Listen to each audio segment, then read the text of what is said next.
बिस्मिल्लाहिर्रहमानिर्रहीम। Iqra बिस्मि रब्बिकल्लज़ी खलक़।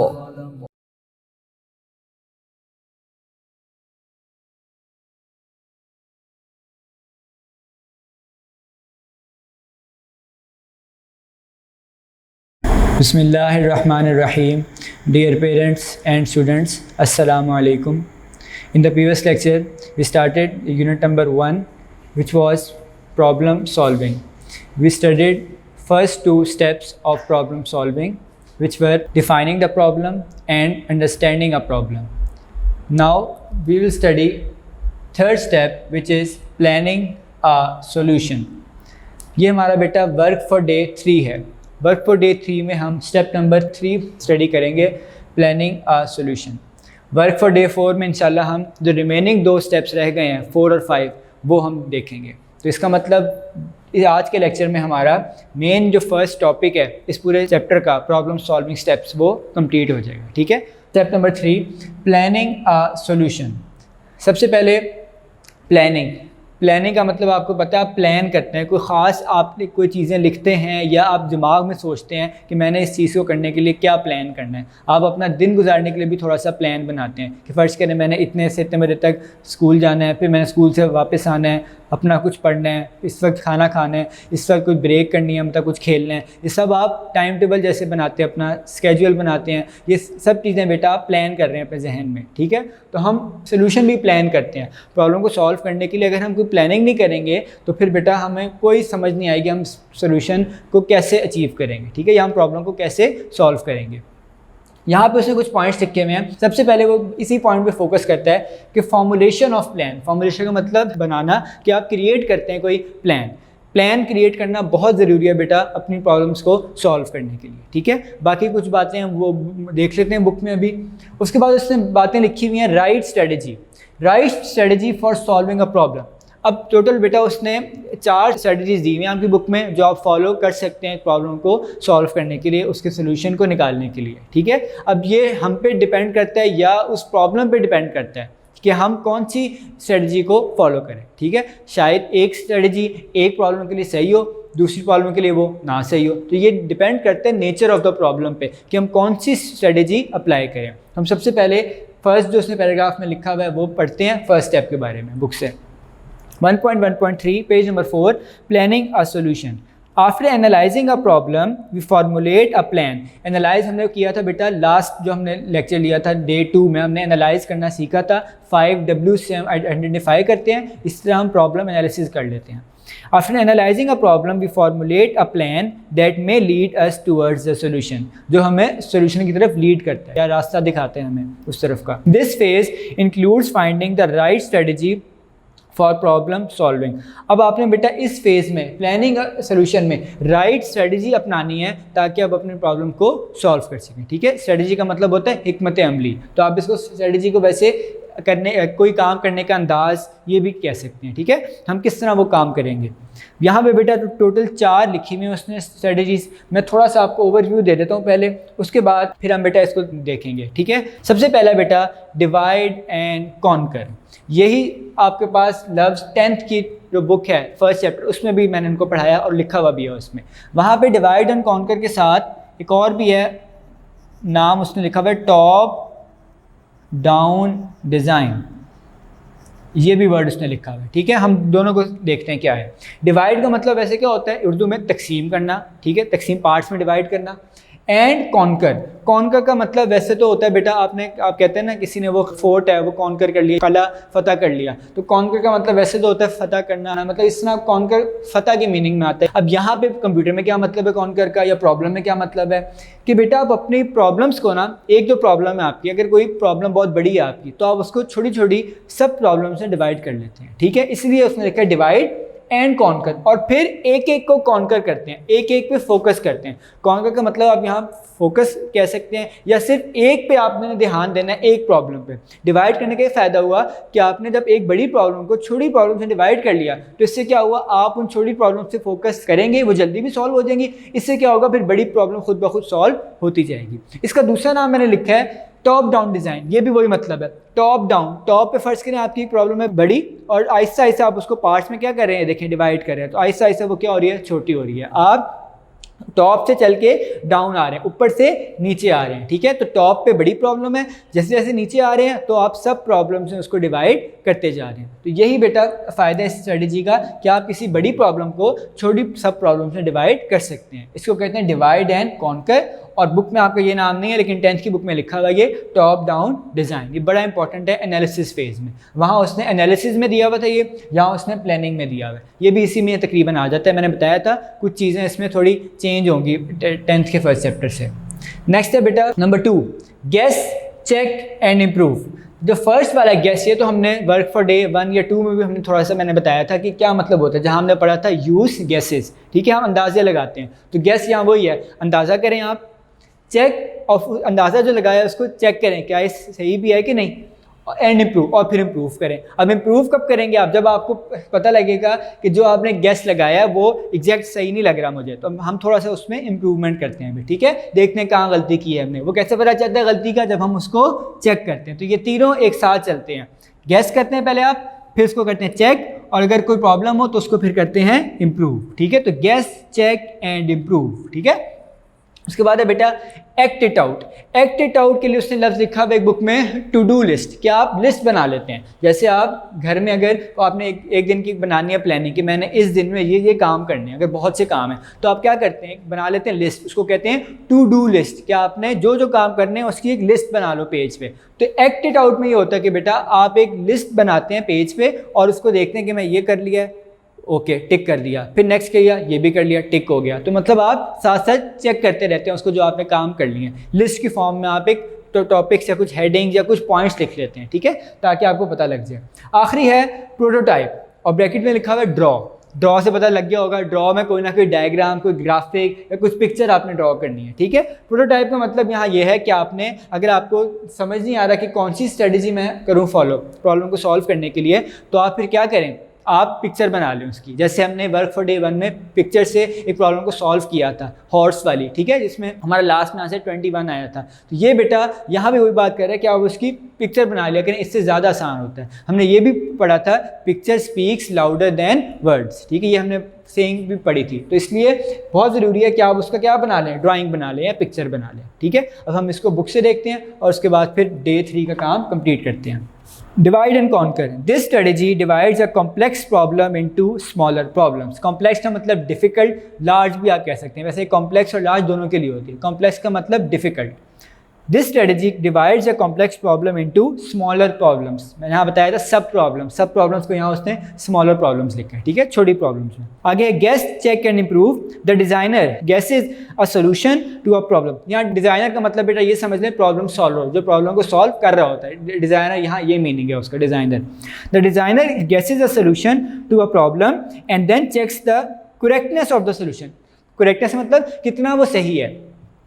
If the solution is not according to expectation, अगर वो सोल्यूशन एक्सपेक्टेशन आपकी तवक्कुआत के मुताबिक नहीं है तो फिर क्या होगा, then he or she रिफाइंस the solution. रिफाइंस का मतलब इम्प्रूव करेगा, मतलब फिर वो ही और शी इम्प्रूव करेगा अपने सोल्यूशन को। The refinement is an iterative process. Iterative का मतलब होता है बेटा रिपीट, रेपिटेशन जिसको आप कहते हैं, बार बार आप ये करते हैं। अब ये इम्प्रूव का काम आपको बार बार करना पड़ेगा, रिफाइनमेंट बार बार करनी पड़ेगी।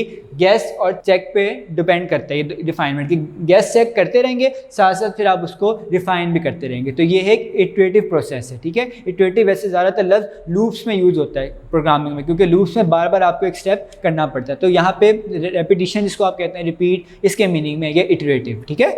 Number 3, act it out. In this strategy, the designer defines the list of to-do tasks.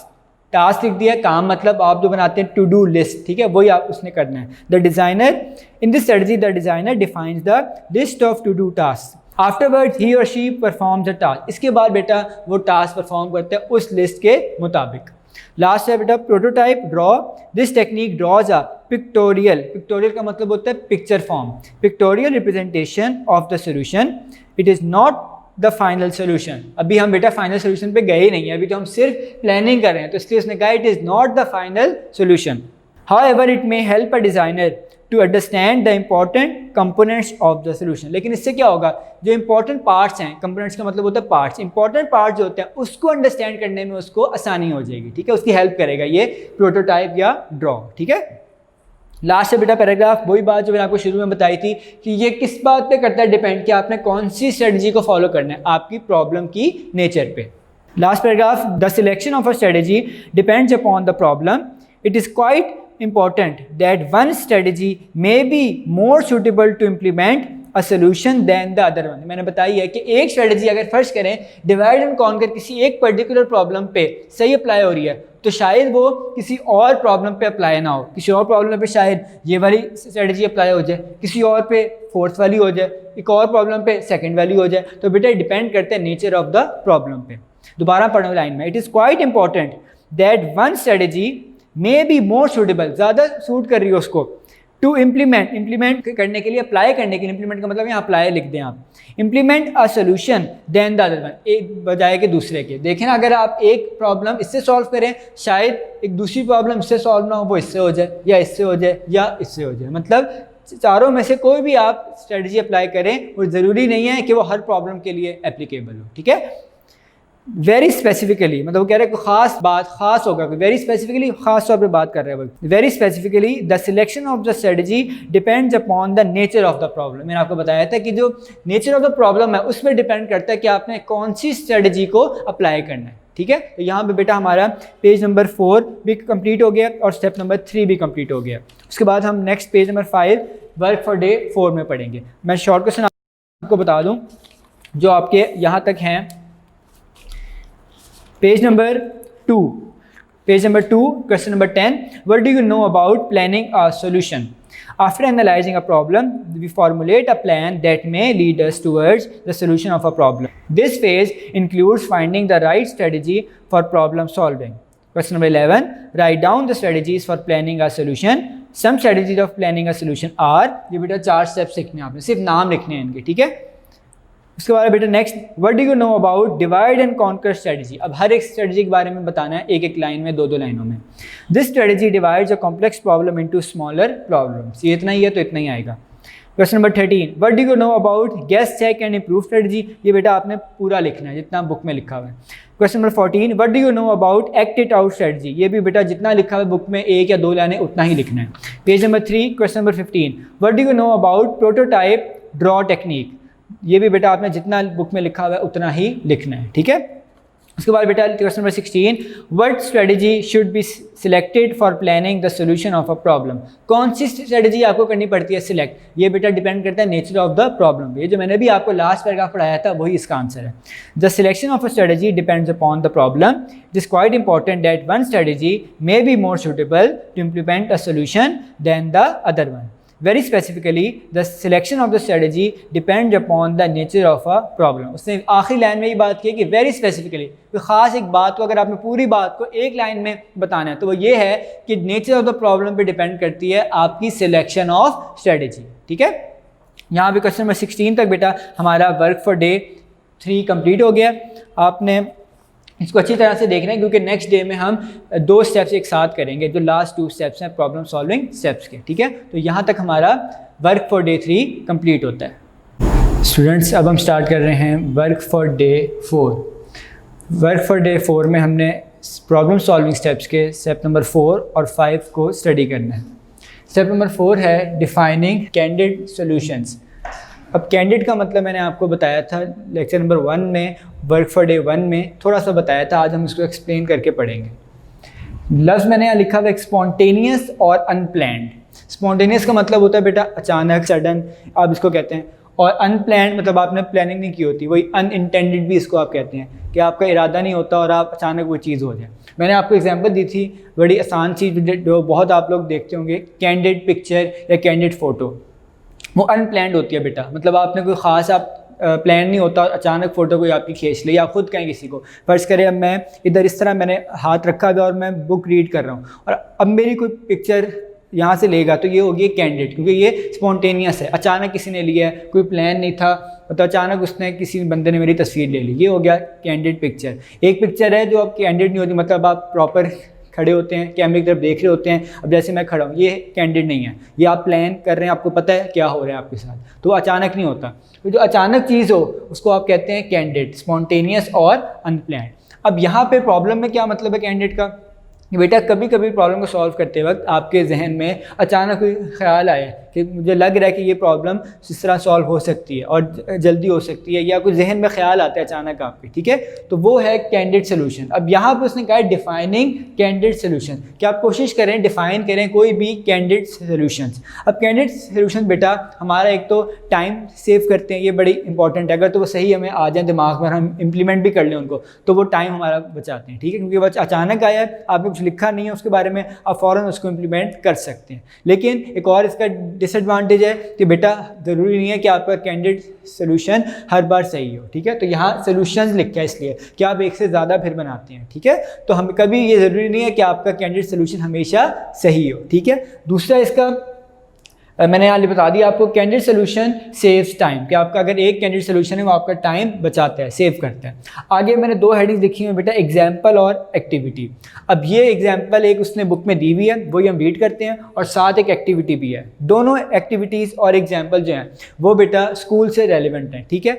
जो एग्जाम्पल है उसमें बेटा उसने ये कहा है कि आपने ये करना है, या आपने ये फाइंड करना है कि आपके स्कूल में कितने नंबर ऑफ़ स्टूडेंट्स को क्रिकेट खेलना आता है या क्रिकेट खेलते हैं वो, ठीक है। और एक्टिविटी में हमने हाइट निकालनी है, एवरेज हाइट निकालनी है हमने स्टूडेंट्स की, ठीक है, एक क्लास के। तो ये अभी हम देखते हैं बुक से जब पढ़ते हैं, ज़्यादातर आज काम बुक रीडिंग का है।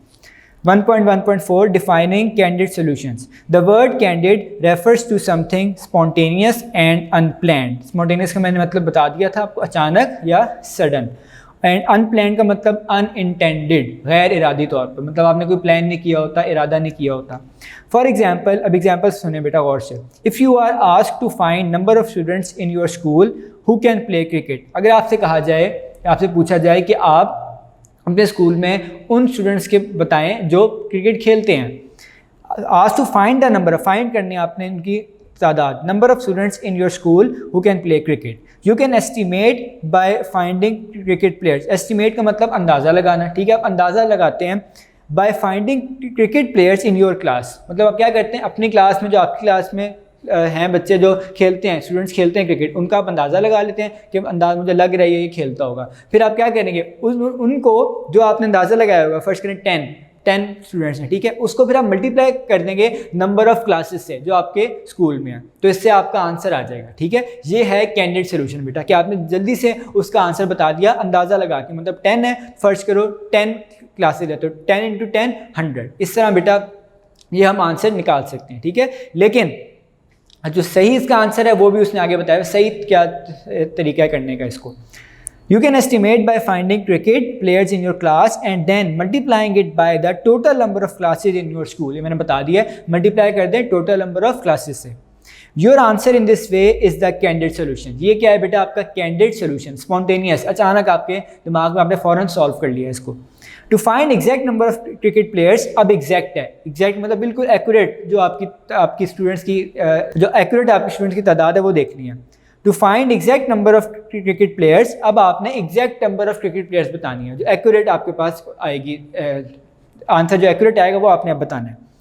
To find exact number of cricket players, you have to opt some other way. अब बेटा आपने एग्जैक्ट जो आपके पास नंबर है वो बताना है कि कितने नंबर ऑफ स्टूडेंट्स हैं। पहले तो आपने एस्टिमेट लगाया था, अंदाज़ा लगाया था, अब आपने एग्जैक्टली बताना है क्या है। To find exact number of cricket players you have to opt some other way. Opt का मतलब होता है बेटा, यहाँ पे ऑप्शन कह सकते हैं चूज़ सबसे अच्छा इसका मीनिंग है चूज़, कि आपको कोई और रास्ता इख्तियार करना पड़ेगा, कुछ और सोचें आप। To find exact number of cricket players, you have to opt some other way, like visiting each class or getting data from teachers. आपको हर क्लास में जाके विजिट करना पड़ेगा, देखना पड़ेगा कौन कौन खेलता है, पूछना पड़ेगा, या आप जो टीचर्स हैं उन क्लास टीचर होते हैं क्लास के, उनसे डेटा लेंगे कि कौन कौन क्रिकेट खेलता है। One can think of a candid solution any time. ये बताया था, इसका नाम इसलिए candid है कि कभी भी बेटा कोई candid solution के बारे में सोच सकता है। A candid solution can help to save time. ये मैंने आपको बता दिया था, टाइम बचाता है हमारा। In figure 1-4 there are different ways shown to reach a certain place. अब बेटा फिगर 1-4 में आप देख रहे हैं मुख्तलिफ एरोज से उसने वेज बताए हैं, रास्ते बताए हैं, और बीच में एक वॉल है। अब आपके पास दो ऑप्शन है, या तो आप वॉल क्रॉस करके जाएं, ठीक है, वॉल अगर है सामने तो वॉल क्रॉस करके दूसरी तरफ चले जाएं। एक और तरीका है कि आप साइड से चले जाएं, लेफ्ट साइड से या राइट साइड से, ठीक है। तो ये उसने डायग्राम में बताया गया। There are different ways shown to reach a certain place, certain मतलब एक खास जगह पे जाना है आपने, which can be reached either by going across the wall, या आप क्रॉस करके चले जाएं अक्रॉस द वॉल, और बाय डूइंग साइडवेज, या साइड से चले जाएं, साइडवेज साइड के रास्ते से आप चले जाएं। And the one you think can work is the candidate solution. अब जो आप सोच रहे हैं काम हो सकता है, इससे काम मेरा हो जाएगा, वो क्या है आपका कैंडिडेट सोल्यूशन। उस वक्त जो आपके दिमाग में स्पॉन्टेनियस अचानक जो आया, वो जो आपके दिमाग में आया वो है आपका कैंडिडेट सोल्यूशन। उससे आपने कोई प्लान नहीं किया था, ठीक है। चाहे आप दीवार को फैलान के जाएं, मतलब अक्रॉस से चले जाएं, या आप साइड से चले जाएं, जो भी आप सोचेंगे उस वक्त वो आपका होगा बेटा candidate solution. It is not necessary that the candidate solution is the actual solution of a problem. ये मैं आपको बता चुका हूँ, शुरू में ये बताया था कि बेटा ये ज़रूरी नहीं है जो कैंडिडेट सोल्यूशन है वो आपका एक्चुअल सोल्यूशन भी हो प्रॉब्लम का, ठीक है। तो ये हम सिर्फ हमारे दिमाग में अचानक आइडिया आता है। बेटा आप देखें एक्टिविटी 1.2, एक्टिविटी 1.2 में मैंने बताया था आपको कि आपने एवरेज हाइट निकालनी है अपनी क्लास की, ठीक है। तो हम पहले पढ़ते हैं बुक से क्या कहता है।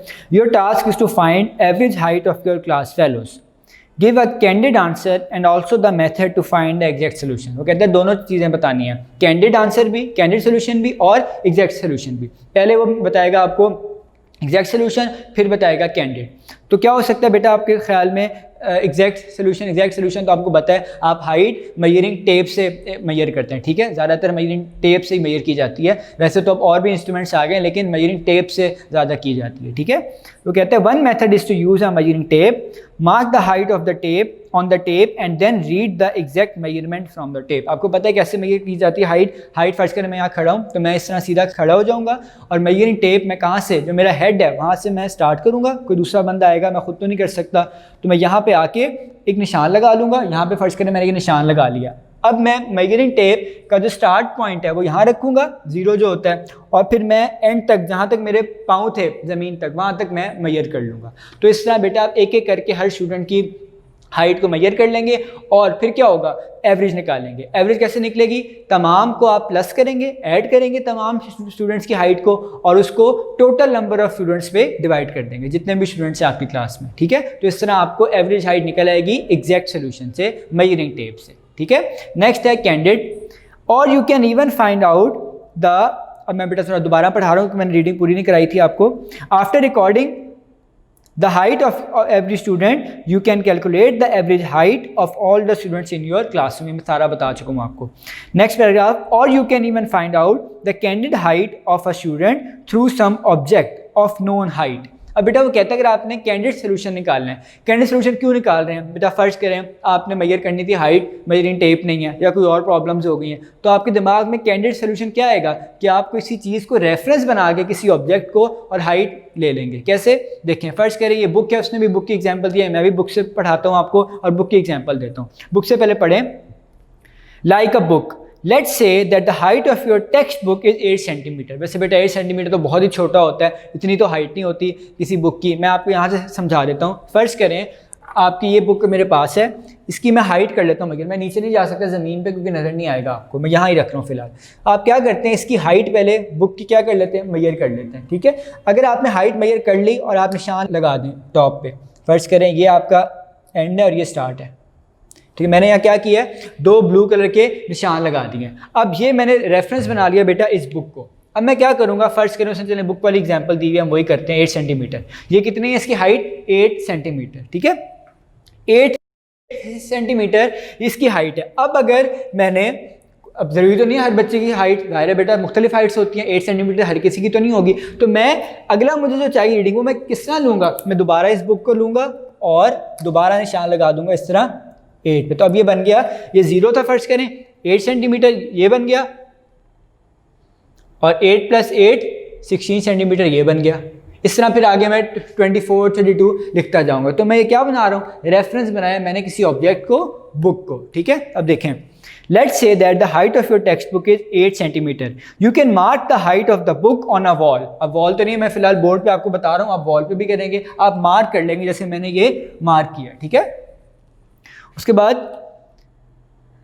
Using the book several times you can make a scale. अब बुक को कई बार, सेवरल टाइम्स, कई बार यूज़ करके, मैंने तो फिलहाल अभी देखें 1, 2 और 3 बार ज़्यादा से ज़्यादा मैं यूज़ कर सकता हूँ, मेरे पास इतनी जगह है। आप कई दफ़ा यूज़ करके स्केल बना सकते हैं कि 0 यहाँ से है, 8 सेंटीमीटर इधर है, 16 इधर है, 24 इधर होगा और 32 ऊपर होगा। फिर ये मैं रेफरेंस बना रहा हूँ कैसे, सेवरल टाइम्स बुक को यूज़ करके।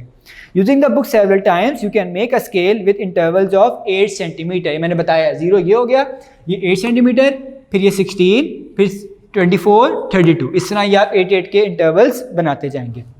इंटरवल्स का आप कह सकते हैं टाइम पीरियड, मतलब जो आप गैप रखेंगे, कितना गैप होगा एक इंटरवल से दूसरे इंटरवल में, ठीक है। टाइम स्पैन, टाइम स्पैन के मतलब ये है कि कितने आप मेजरमेंट्स लेंगे, यहाँ मेजरमेंट्स की बात हो रही है, ठीक है।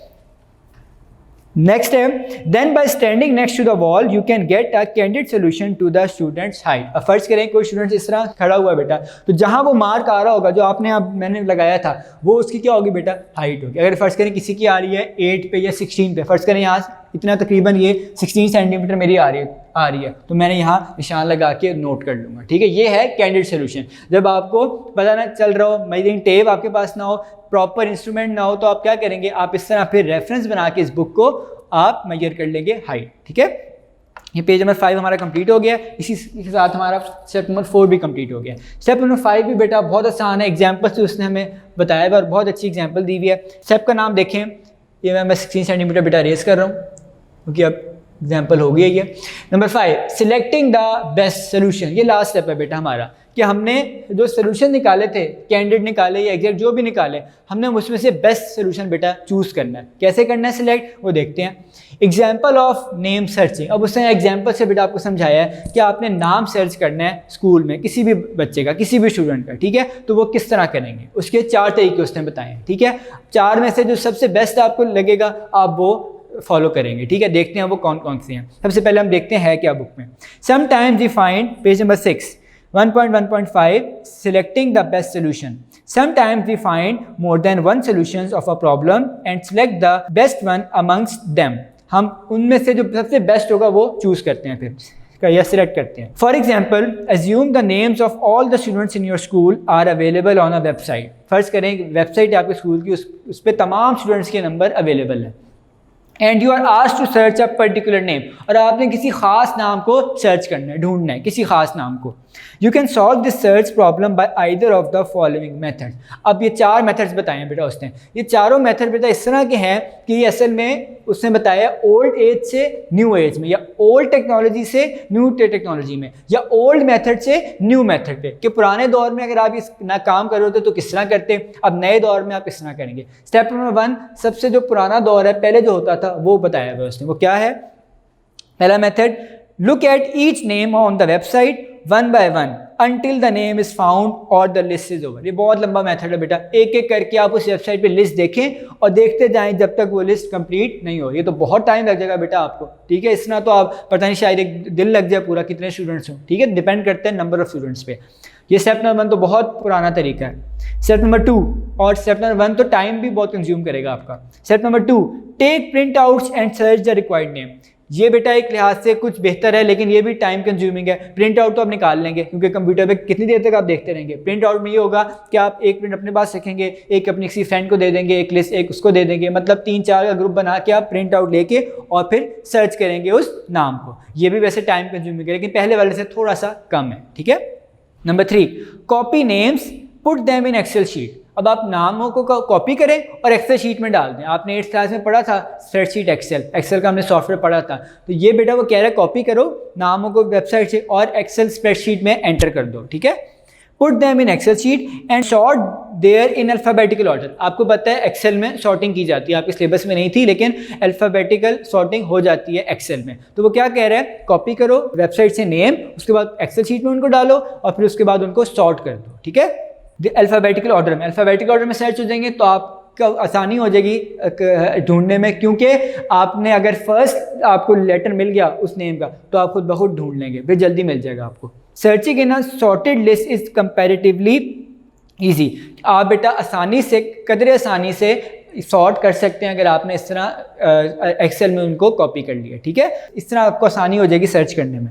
लास्ट स्टेप है बेटा स्टेप नंबर 4, वो सबसे आसान है और सबसे मॉडर्न है। वो जस्ट प्रेस Ctrl+F। वो कह रहा है सिर्फ Ctrl+F टाइप करो, मतलब Ctrl+F को यूज़ कर लो। Ctrl+F बेटा शॉर्टकट की है फाइंड की, किसकी की है? फाइंड के लिए अगर आपने शॉर्टकट की यूज़ करनी है वो है Ctrl+F, ठीक है। वेबसाइट में आप ये लिखेंगे, जस्ट प्रेस कर दो कीबोर्ड से Ctrl+F। When the list is available in a web browser, जाहिर है वेब ब्राउज़र पे लिस्ट अवेलेबल होगी, आप Ctrl+F प्रेस करेंगे। You can type the name to search automatically, आप सिंपल उस सर्च में बेटा टाइप कर लें उसका नाम, तो आपको फ़ौरन उसका नाम मिल, अगर तो वो होगा जाहिर है तो आपको फ़ौरन उसका नाम मिल जाएगा, ठीक है। तो इसका मतलब मैंने आपको बताया था ओल्ड मेथड से न्यू मेथड। ओल्ड मेथड क्या था? आप जो लिस्ट है स्क्रीन पे एक एक करके ढूंढते जाएं और शायद लिस्ट एंड हो जाए, आपको नाम ना मिले, बड़ी देर हो जाए, ये सबसे ओल्ड मेथड है। फिर थोड़ा एडवांस उन्होंने कोशिश की करने की, प्रिंट आउट निकालो और फिर ढूंढ लो।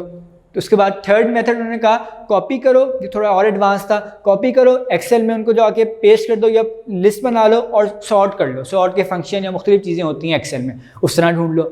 एक और मेथड जो सबसे जल्दी है कि आप उसी वेबसाइट पे Ctrl+F प्रेस कर दें बस उस लिस्ट में और उसका नाम लिख दें जिसको आपने ढूंढना है, तो आप सर्च कर लेंगे। तो सबसे तेज़ मेथड बेटा नंबर 4 है, जो आपका बहुत टाइम बचाएगा। उससे थोड़ा कम 3, फिर 2 और फिर 1 मेथड, ठीक है। इसका मतलब है फर्स्ट मेथड सबसे ज़्यादा टाइम लगाएगा, सेकंड थोड़ा सा कम, थर्ड उससे कम और फोर्थ सबसे कम। There can be other solution as well, और भी बेटा बहुत से सोल्यूशन हो सकते हैं, लेकिन 4 उसने ये बताए आपको। Now we can identify a solution that has less number of steps, ये बड़ी इंपॉर्टेंट बात है, जिसके लेस नंबर ऑफ स्टेप्स हो। अब हमारे ख्याल में अभी जो हमने पढ़ा है सबसे लेस नंबर ऑफ स्टेप्स बेटा स्टेप नंबर 4 के ही हैं। स्टेप नंबर 1 के भी बहुत स्टेप्स हैं, क्योंकि आपने देखना होगा एक एक करके एक एक स्टेप में देखते रहेंगे। स्टेप नंबर 2 में तो प्रिंट पहले निकालेंगे फिर उसको ढूंढेंगे, वो और स्टेप्स हैं। स्टेप नंबर 3 में पहले उससे आप कॉपी करेंगे लिस्ट जो वेबसाइट पे, फिर उसको पेस्ट करेंगे एक्सेल में, फिर सॉर्ट का फंक्शन लगाएंगे, वो भी थोड़े ज़्यादा स्टेप्स हैं। जो लास्ट मेथड है उसके सबसे कम स्टेप्स हैं, आपने सिर्फ Ctrl+F प्रेस करना है और नेम टाइप करना है, मतलब ज़्यादा से ज़्यादा 2 से 3 स्टेप में आपका ये काम हो जाएगा, ठीक है। तो इसलिए मेरे ख्याल से इस पर्टिकुलर प्रॉब्लम के लिए बेस्ट सोल्यूशन स्टेप नंबर 4 है। Now we can identify a solution that has less number of steps और दैट सीम्स मोर इफेक्टिव। अब वो क्या है, या तो आप नंबर ऑफ स्टेप्स जो लेस हैं उन पे डिसाइड कर लें बेस्ट सोल्यूशन, या आप कह रहे हैं कि जो इफेक्टिव है, जो असरअंदाज ज़्यादा हो रहा है, जो ज़्यादा आपको असर लग रहा है जिसका, वो आप कर लें। अब वो कौन सा है वो हम देखेंगे, वैसे इसमें मुझे सबसे अच्छा 4 लग रहा है। More effective based on some criteria, अब किसी क्राइटेरिया, किसी खास क्राइटेरिया पे बेटा आपने देखना है कि किस तरह वो सोल्यूशन बेस्ट है, ठीक है। अब क्राइटेरिया में आप ये भी कह सकते हैं कि मुझे सबसे जल्दी, फर्ज करें आप चाहते हैं अगले 5 मिनट में मुझे ये आंसर मिल जाए, तो वो क्राइटेरिया आप सेट कर लिया आपने क्राइटेरिया कि मुझे 5 मिनट में इसका आंसर चाहिए, तो फिर आप मेथड 4 लगा लेंगे तो आपको सबसे जल्दी आंसर मिल जाएगा, ठीक है। तो ये बेटा क्राइटेरिया अपनी मर्जी का आप सेट करेंगे उस पर्टिकुलर प्रॉब्लम के लिए और फिर बेस्ट सोल्यूशन आप निकालेंगे, ठीक है। तो यहाँ बेटा हमारा first main topic unit number 1 problem solving का प्रॉब्लम सॉल्विंग स्टेप्स कंप्लीट होता है, ठीक है। हमने स्टेप नंबर 1 में प्रॉब्लम को डिफाइन किया, स्टेप नंबर 2 में अंडरस्टैंड किया, स्टेप नंबर 3 में प्लानिंग की, स्टेप नंबर 4 में कैंडिडेट सोल्यूशन निकाले, डिफाइन कर दिए। उसके बाद स्टेप नंबर 5 में हमने क्या किया, बेस्ट सोल्यूशन निकाला है, ठीक है, सिलेक्टिंग द बेस्ट सोल्यूशन। तो हमने बेटा यहाँ तक हमारे फर्स्ट जो मेन टॉपिक था चैप्टर का वो कंप्लीट हो गया। नोट्स पे आ जाएं आप। Short question, Question number 17. What do you mean by defining candid solutions? The word candid refers to something spontaneous and unplanned. One can think of a candid solution anytime. A candid solution can help to save time. It is not necessary that the candid solution is the actual solution of a problem. अब बेटा मैंने कुछ points first 2 line से लिए हैं, कुछ बीच में से मैंने लिए हैं पैराग्राफ में से, ठीक है। तो आप लोग जो नोट्स में वही लिखिएगा। Next question number 18. Right an example of finding का कैंडिड सोल्यूशन। ये बेटा मैंने एग्जाम्पल आपको जो हमने की थी ना क्लास में, आपने क्रिकेट प्लेयर्स बताने कितने हैं, वो मैंने एग्जाम्पल दिए, ठीक है, वो आप देख लीजिएगा नोट्स में से। Question number 19. How would you select the best solution? आप कैसे करेंगे select best solution? Sometimes we find more than one solution of a problem and select the best one amongst them. We can identify a solution that has less number of steps or that seems more effective based on some criteria or that is achieved in less amount of time. बेटा ये मैंने थोड़ा सा wording change की है, ठीक है, मैंने आपको बता देता हूँ, जो बुक से मैंने आपको पढ़ाया था थोड़ी सी मैंने वर्डिंग चेंज की है, ठीक है। पेज नंबर 6 पे बुक में उसने लिखा हुआ था that has less number of steps, मैंने यहाँ टाइम को भी ऐड कर दिया इसमें, तो टाइम भी आप ऐड कर सकते हैं, ठीक है। टाइम भी आपको बहुत इंपॉर्टेंट रोल प्ले करता है। तो यहाँ पे मैं दोबारा पढ़ रहा हूँ, you can we can identify a solution that has less number of steps or that seems more effective based on some criteria or that is achieved in less amount of time। ये मैंने खुद से add किया एक word, आप ये कर सकते हैं, ये भी बहुत इंपॉर्टेंट फैक्टर है, ठीक है। तो यहाँ पर हमारा बेटा क्वेश्चन नंबर 19 तक फर्स्ट टॉपिक जो था इस चैप्टर का वो हमारा कंप्लीट होता है। आपको मैंने एक एक स्टेप बता दिया, एक एक डे में मैंने कोशिश की पढ़ाने की। मैंने 4 डेज़ में इस मेन पहले टॉपिक को कवर किया, 2 लेक्चर्स में स्प्लिट हो गए, ठीक है। फर्स्ट लेक्चर में डे 1 और डे 2 और सेकंड लेक्चर में मतलब यूनिट 1 के सेकंड लेक्चर में, वैसे तो लेक्चर नंबर 10 है, यूनिट नंबर 1 के सेकंड लेक्चर में वर्क फॉर डे 3 और वर्क फॉर डे 4 शामिल होगा। अगर कोई भी आपको बेटा प्रॉब्लम हो तो आप हमारे दिए गए व्हाट्सएप नंबर पर जो इस वीडियो के आखिर में आ रहा होता है, आप उस पर हमसे रब्ता कर सकते हैं। तो आज का लेक्चर हम इधर ही कंप्लीट करते हैं। अल्लाह हाफिज़।